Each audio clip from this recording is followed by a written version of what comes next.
पंडित जसराज।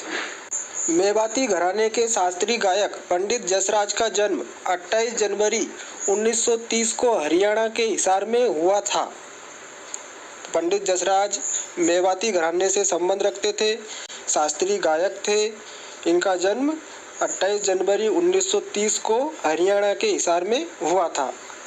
अपने संगीत की शुरुआती शिक्षा अपने पिता पंडित मोतीराम जी से ली थी।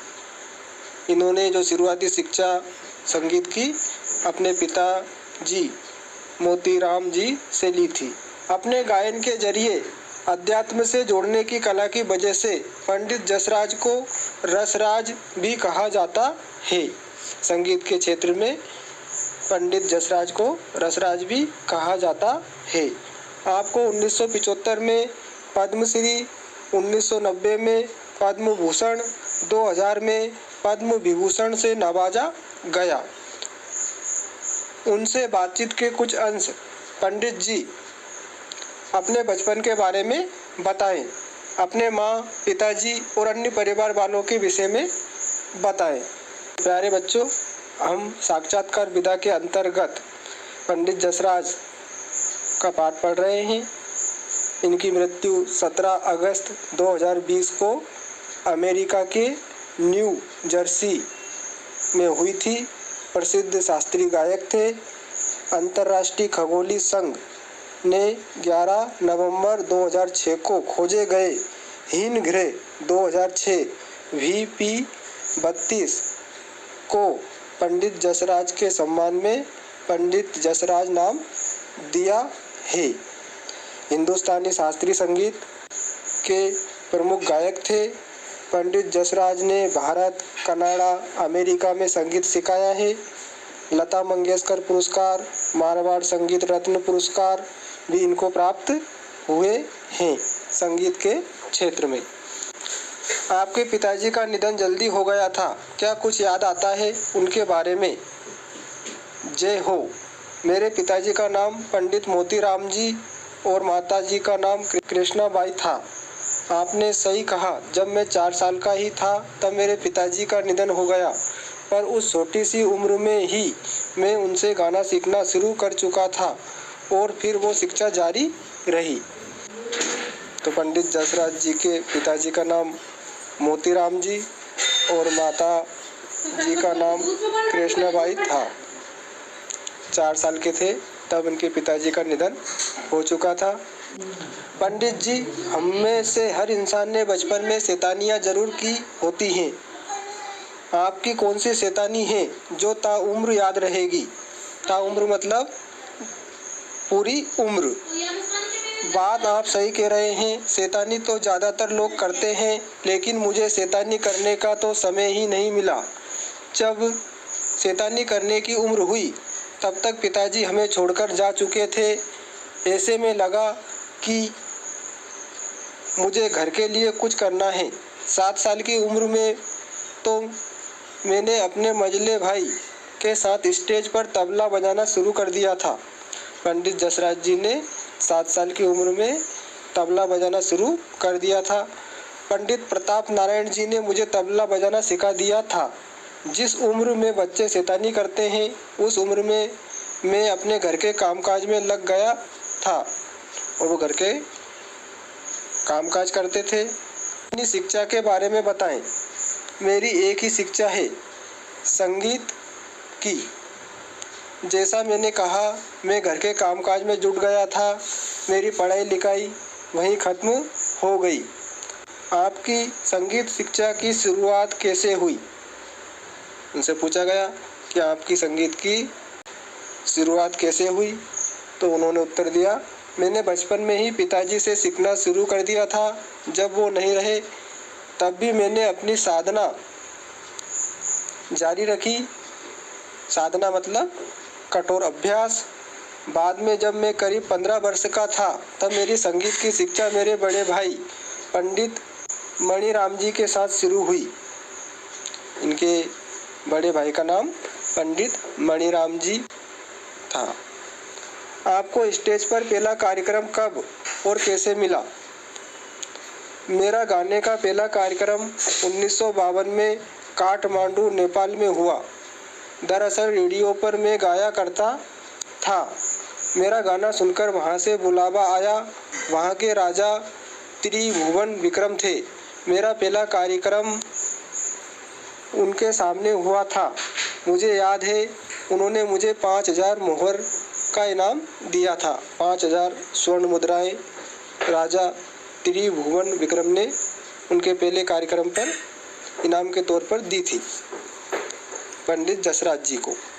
आपको जो तमाम सम्मान मिले और उसके साथ श्रोताओं का जो प्यार मिला उसे कैसे याद करते हैं?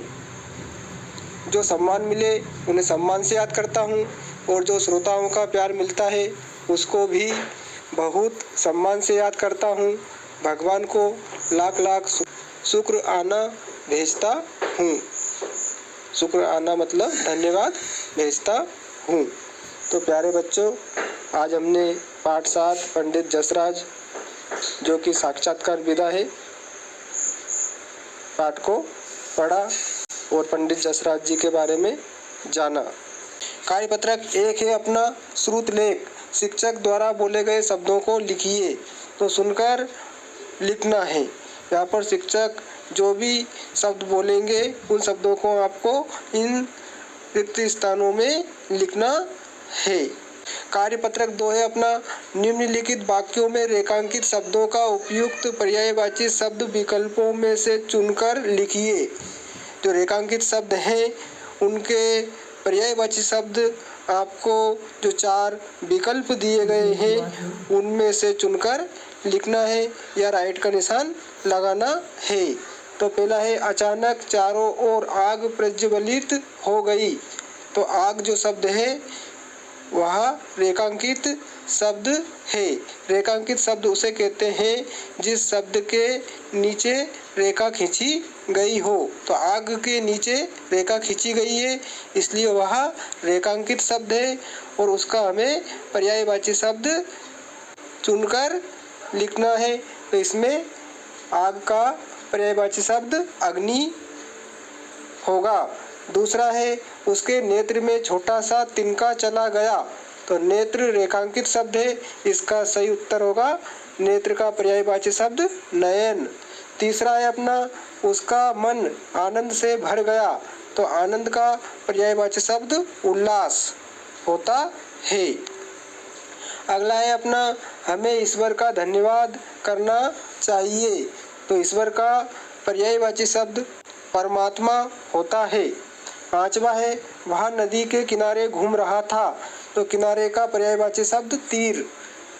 क्या कुछ याद आता है उनके बारे में? तो याद का पर्यायवाची शब्द स्मरण और स्मृति दोनों ही होते हैं। सातवां है अपना छोटी उम्र में वह बहुत शैतानी करता था। तो उम्र का पर्यायवाची शब्द आयु होगा। आज भी उन्हें सम्मान से याद किया जाता है। आठवां है अपना तो आठवें में सम्मान शब्द रेखांकित शब्द है। तो सम्मान का पर्यायवाची शब्द आदर होता है। प्यारे बच्चों, पर्यायवाची शब्द उसे कहते हैं जो समान अर्थ देते हैं। कार्यपत्रक 3 है अपना समान अर्थ प्रकट करने वाले शब्द युग्मों का अपने सरल शब्दों में प्रयोग करते हुए लिखिए। जैसे अस्त्र शस्त्र। तो अस्त्र हथियार जो फेंक कर चलाया जाए जैसे भाला। शस्त्र हथियार जो हाथ में लेकर चलाया जाए जैसे तलवार। तो यहाँ पर हमें अर्थ लिखना है। तो पहला है अगम जहाँ पहुँचना कठिन हो। दुर्गम जहाँ जाना कठिन हो। दूसरा है ईर्ष्या जलन की भावना। द्वेष दुश्मनी की भावना।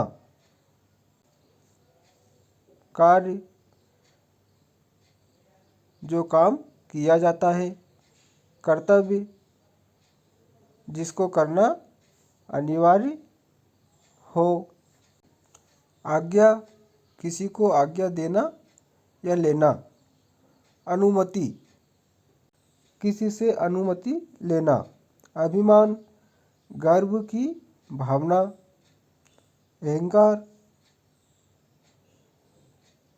घमंड की भावना। नमस्ते, एक व्यक्ति को अभिवादन किया जाता है। नमस्कार, एक से अधिक व्यक्तियों को अभिवादन किया जाता है। कार्यपत्रक 4, पाठ में आए हुए शब्दों के अर्थ लिखकर वाक्य में प्रयोग कीजिए। शब्द दे रखा है शुरुआती, तो इसका अर्थ होता है प्रारंभिक। फिर हमें वाक्य में प्रयोग करना है। पंडित जसराज ने संगीत की शुरुआती शिक्षा अपने पिताजी से ली। रसराज, इसका अर्थ होता है रसों का राजा। वाक्य में प्रयोग करेंगे। श्रृंगार रस को रसराज कहा जाता है।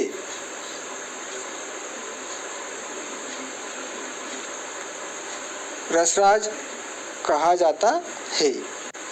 अगला है निधन, मृत्यु। पंडित जसराज का निधन 17 अगस्त 2020 को हुआ। शैतानी, इसका अर्थ होता है शरारत।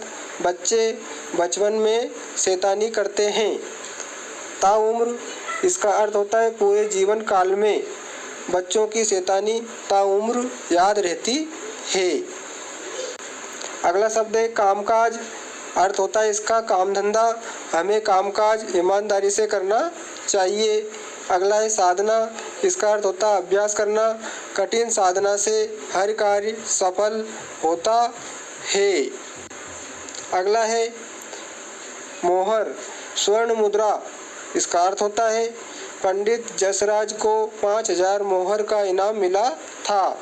श्रोता, इसका अर्थ होता है सुनने वालों का। कवि की कविताओं को श्रोता सुनते हैं। शुक्र आना, धन्यवाद या कृतज्ञता। हमें अपने माता पिता का शुक्र आना करना चाहिए। तो प्यारे बच्चों, शब्द और उनके अर्थ लिखकर वाक्य में प्रयोग करने थे कार्यपत्रक 4 में। कार्यपत्रक 5 है अपनी रुचि के बारे में विस्तार से लिखिए। तो आपकी जिन खेल कूदों में रुचि है, cricket, kabaddi, kho kho, volleyball, football, उसके बारे में आप लिख सकते हो। खाने पीने में आपके किन चीज़ों में रुचि है, उसको आप इसमें लिख सकते हो। तो प्यारे बच्चों, आप इसे खुद कर सकते हो। कार्यपत्रक 6 अपने प्रिय शिक्षक के बारे में लिखिए। जो आपके प्रिय शिक्षक हैं आपके स्कूल में, उन प्रिय शिक्षक के बारे में आपको लिखना है।